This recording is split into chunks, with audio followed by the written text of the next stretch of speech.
My Lords, this has been a wide-ranging debate with some quite remarkable contributions from all sides.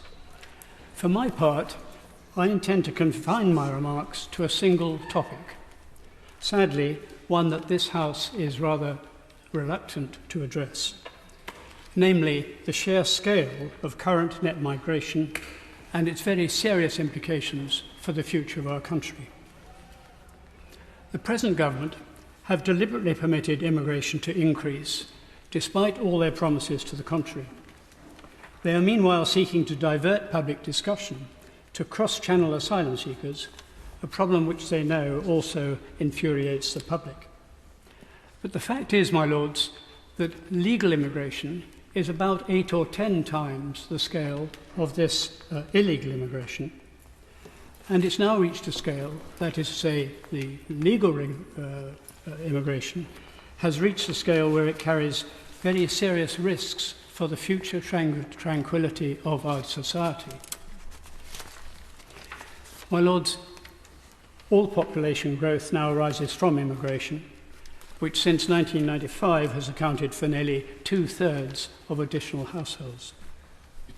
Indeed, last year's unprecedented net inflow of just over 600,000 has resulted in huge pressure on housing and many other fields. And the consequences continue to fall particularly on the younger generation, yet the connection with immigration is practically never mentioned. Looking ahead, if we assume that births continue at the rather low rate of the present rate, and even if overall net migration is reduced to, say, 450,000 a year, very high by historical standards, the population of the UK would increase in the next 25 years or so by about 11 million to become 78 million.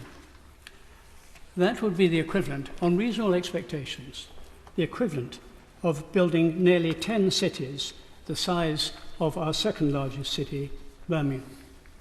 That is massive, absolutely massive from all respects: housing, roads, transport, the whole lot. Indeed, if this rate of immigration was allowed to continue, then 50 years from now, the white British could well become a minority in their own country. Indeed, unless migration, the chief determinant, falls considerably, something of this kind will be inevitable. In younger generations, that new situation would arrive sooner, and the white British children will become a minority in UK state schools in 20 years or so. My Lords, David Cameron as Prime Minister saw some of the dangers ahead.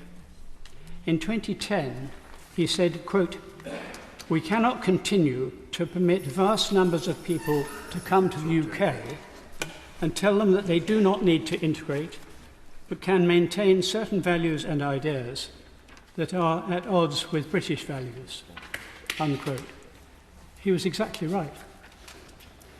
Only last month, the Commissioner for Countering Extremism said the following: "Allowing people to maintain parallel lives in our communities without being part of them has produced and will continue to produce people committed to undermining our values.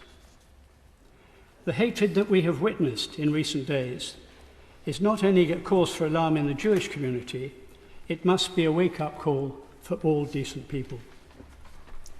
My Lords, surely the first step must be to reduce substantially the scale of immigration to the UK.